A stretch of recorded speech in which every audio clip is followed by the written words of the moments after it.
Welcome to LeCorner, La Source's digital show dedicated to the sport and entertainment industry.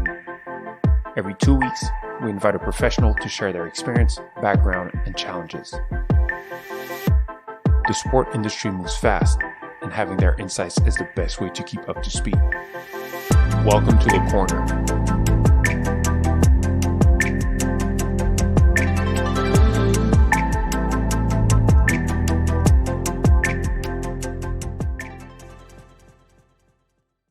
We have to say that women and girls have been playing football a long time.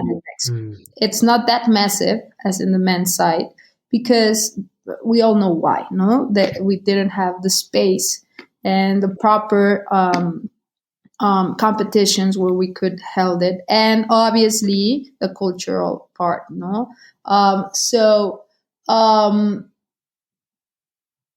We understood that representation matters, viewership matters.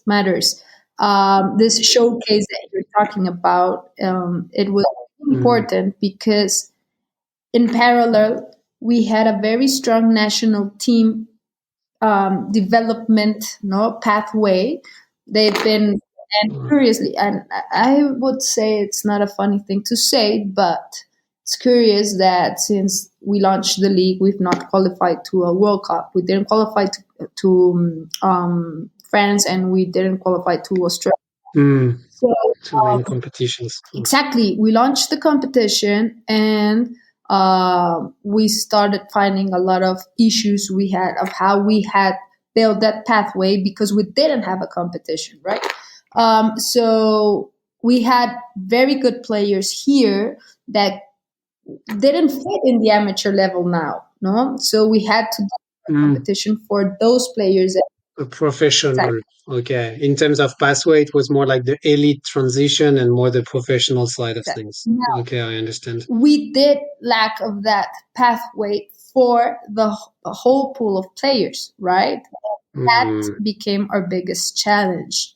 And we can see it till now that we don't have players that have been involved in the elite system from a young age, right? The girls' academies,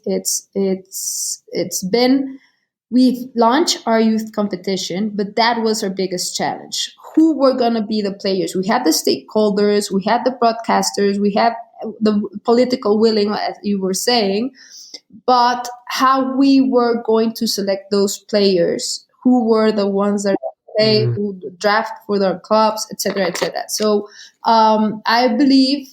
Do you have an answer on that? Is it because they were moving to? I was thinking, like you said, it's the biggest in LATAM.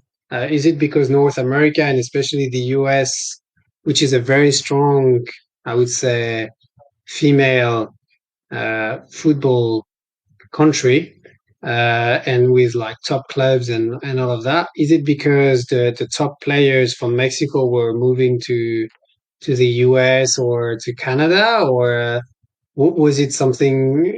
Do you have an answer to that, or have you found something around this professional pathway where there was this gap? Well, the gap obviously was USA. I could even say Costa Rica, Canada in the national team, but USA had a leverage of 30 years of development. They also have Title IX. Okay. They have a lot of public policies that help develop the women's sports, right? But on the other hand, the leverage for us was the whole region was lacking of women's football or professional leagues, professional or elite competitions, pathways, etc. So right now we're home for 40 foreign players that are born and raised on those regions. Like I would say, we have a lot of Costa Rican players, Colombians, a lot of Latin American people play with us. But on the other hand, I think it's important that a competitive advantage we have is that the top-ranked countries, like the World Cup champions and the Olympics champions, are our neighbors, right? So that gives us huge leverage to learn to compete, to study best practices, a lot of study cases we had, no? But there's something very important that differentiates us from every single league we've known. And it's how our governing Okay. body was built, and how our competition, we structure our business model. And that's because we would say that our governing body is the professional league. So the professional Mhm. Liga MX is the regulatory body for the three professional leagues: men's, women's, and I would say it's like a second division competition, right? And it was Competition. mandatory for the 18 affiliated clubs for the men's side to launch their women's side. So they invest in both divisions, in both competitions. And that, for us till now, has been the biggest competitive advantage, because we have the political Okay. willing, we have the knowledge, we know what formula works and what doesn't. And also, we have a lot of weaknesses that we need to work on, like our core business was developing males competition, and like the Mm, same thing, but it's not. So we had to build new rules. We have to change and transform our regulations for like small details that are actually very important for women's, like pregnancy. yeah. No, we didn't have any. But did the clubs decide? So I guess like in every professional leagues, all the clubs they sit in the board. Yeah, And back in 2016, 17, they were like, okay, we need to have like a female competition. So they decided by themselves, we need to make it unique, different. And so all the clubs will have their own female division or female academy, and they would have to play in the first league on the women's side. So they all decided that, right? But what drove the? I'm going back to that because that was the second question I had. Is I understand why. I mean, I understand why they would do it. Is it were there like external factors where I don't know in the past decades you were like, okay, that's an important business case or that's something that we need to develop because we see the likes of FC Barcelona or the Olympique Lyonnais or Wolfsburg in Europe where they were like, okay, this kind of elite top clubs, they manage also to have elite top female section, which drives also maybe you were mentioning the specificity of the business case. So I'm trying to see why by themselves 18 clubs and I think 18 male dominated uh, an executive board would say, okay, we go there. Is it because they have seen what was working outside or uh, what was the behind it? amazing question. I think it's a bunch of things. The first thing I would say is Okay. being neighbors with USA. It's a huge, huge advantage. And let me tell you why. Because we know, we've seen the future. For us, watching how Mm, sports develop in USA has taught us a huge lesson about sports business, right? So we have very smart owners with a lot of vision that they understand where they want to take their clubs.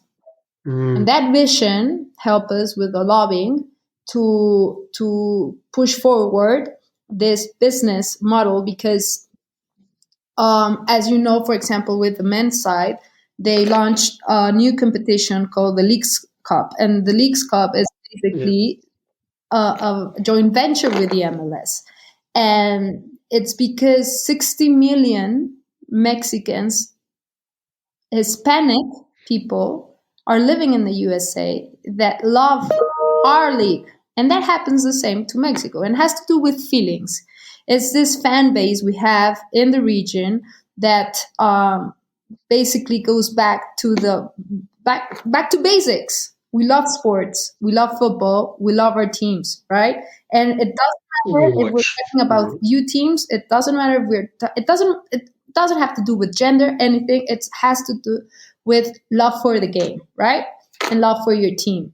So on one hand, this was one of the purpose driven. And the other thing I would say very important was the cultural change we've been having in our country. And there's been a lot of advocacy, a lot of accountability, a lot of fighting for equal rights, a bunch of things, gender equality, that when you have a country like Mexico that eats, breathes football, what happens is that it makes sense, right? You just will like repeat the successful formula we have in the men's side. Thanks for listening to our podcast. We hope you enjoy it as much as we love creating them. If you like the episode, feel free to comment, rate, and share with people around you. You can visit our website, www.lastsource.io, to learn more about our activities. You will discover a wide range of articles and can subscribe to our newsletter to receive the latest tech and sports news in your mailbox every month. Stay tuned for new episodes. Le Corner.